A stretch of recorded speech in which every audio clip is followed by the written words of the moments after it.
Nearly a year had passed since Peter Lawson, Andrew Collins, Simon Reed and David Mercer had first arrived at Highdown School, in the heart of the Sussex countryside. Back then they had been frightened new boys. Now they knew every winding corridor, every creaking staircase, and every shortcut across the vast school grounds. Ash House had become their home. The older boys now greeted them by name. The teachers and mistresses no longer saw them as nervous newcomers, but as dependable second-year boys who could be trusted to help those arriving for the first time. Presiding over everything was the school's firm but respected headmistress, Miss Bowflower. She believed that order came before everything else.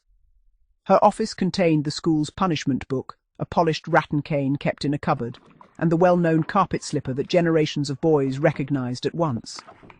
Although detentions and extra duties were used for most offences, Miss Bowflower was known for keeping the old traditions alive, and every boy understood that serious or repeated misbehaviour could still earn a visit to her study. Highdown itself had changed very little. The great red brick buildings still overlooked the playing fields. The chapel bell still echoed across the valley every morning.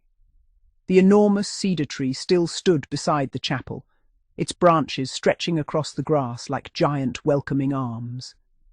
Yet beneath its roots, the four boys knew a secret that nobody else did. Hidden far below the chapel lay ancient passages older than the school itself. Inside those tunnels they had discovered an old diary, a diary that sometimes wrote by itself. They had told nobody. Some secrets were too important to share. The first morning of the new autumn term arrived beneath a blanket of pale mist. The bell rang at 7 o'clock. Its deep sound rolled across the playing fields. Within moments, Ash House burst into life. Doors opened. Footsteps hurried along polished corridors. Water splashed into basins. Older boys reminded the new arrivals where they should be. Peter smiled as he watched one small first year trying to knot his school tie.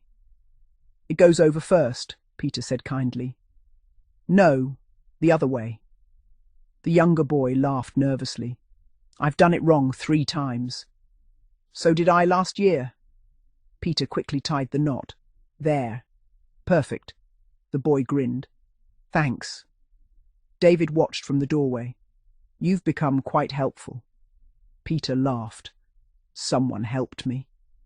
I thought it was my turn." Breakfast was as lively as ever. Long wooden tables filled the dining hall. The smell of toast drifted through the room. Mrs. Bellamy moved between the tables, chatting with everyone.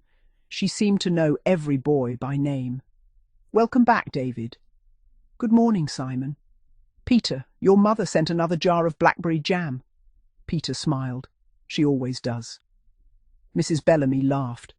"And somehow it always disappears before the end of the week." Everyone knew exactly where it disappeared. David winked. "The Midnight Toast Club." Mrs. Bellamy pretended not to hear. As breakfast ended, Miss Bowflower walked quietly through the hall. Conversation softened as she passed. She acknowledged the boys with a small nod before reminding everyone that Highdown's standards remained exactly as they had always been. "I expect good manners, honest work and proper conduct from every boy," she said calmly. "Those who forget that will soon remember it." Nobody needed to ask what she meant. Lessons began exactly as they always had. Miss Beatrice Blyton welcomed the class with her usual cheerful smile. "I hope you've all read at least one good book over the holidays." Several hands went up. Andrews stayed firmly on his desk. Miss Blyton smiled. "I suspected as much."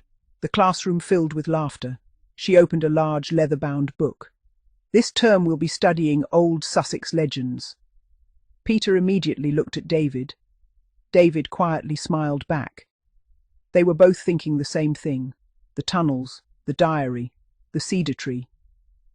Could the stories in the lesson somehow be connected? After lunch, the boys walked towards the rugby fields. The afternoon sun had broken through the clouds. Leaves drifted slowly from the old oak trees. Everything felt peaceful, until they reached the cedar tree. Simon stopped walking. Look! Around the base of the tree lay dozens of raven feathers, far more than before the summer holidays. David bent down. They weren't here yesterday. Peter looked upwards. High above them sat a single raven. It watched them silently. It did not move. It did not call. It simply watched. Andrew felt a shiver. It knows us. David quietly nodded. I think it does. That evening Miss Blyton stopped the four boys as they were leaving the library. Could you stay behind for a moment? She waited until everyone else had gone, then carefully locked the library door. From inside an old oak cupboard, she removed a familiar leather diary. Peter recognized it immediately. The diary, Miss Blyton nodded. I collected it before the builders began repairing the chapel roof during the summer.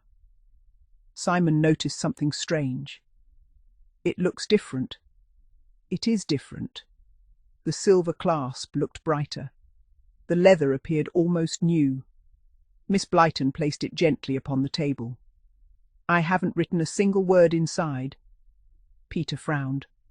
Has somebody else? Miss Blyton slowly shook her head. No.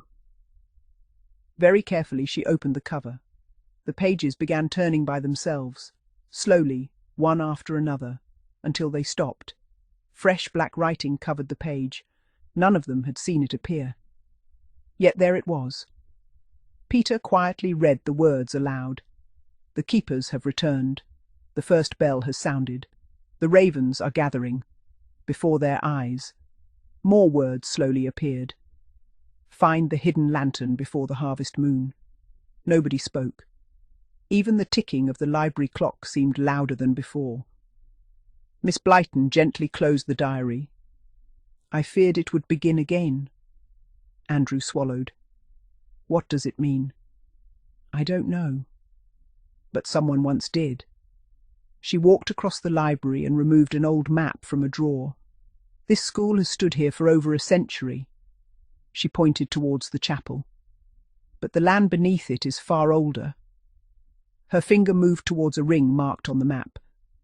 The old people believed this hill was a place of wisdom. Peter whispered, the standing stone. Miss Blyton smiled. Yes, and I believe there are many more hidden beneath Highdown. Outside the library. The chapel bell suddenly rang. One deep note, then another. Yet nobody had climbed the bell tower. The four boys hurried to the window. The school grounds were empty. Only the great cedar tree moved, although there wasn't a breath of wind. As they watched, Miss Bowflower crossed the courtyard below, carrying only her lantern as she made her evening inspection. Every corridor would soon be checked, every dormitory visited, just as she did every night.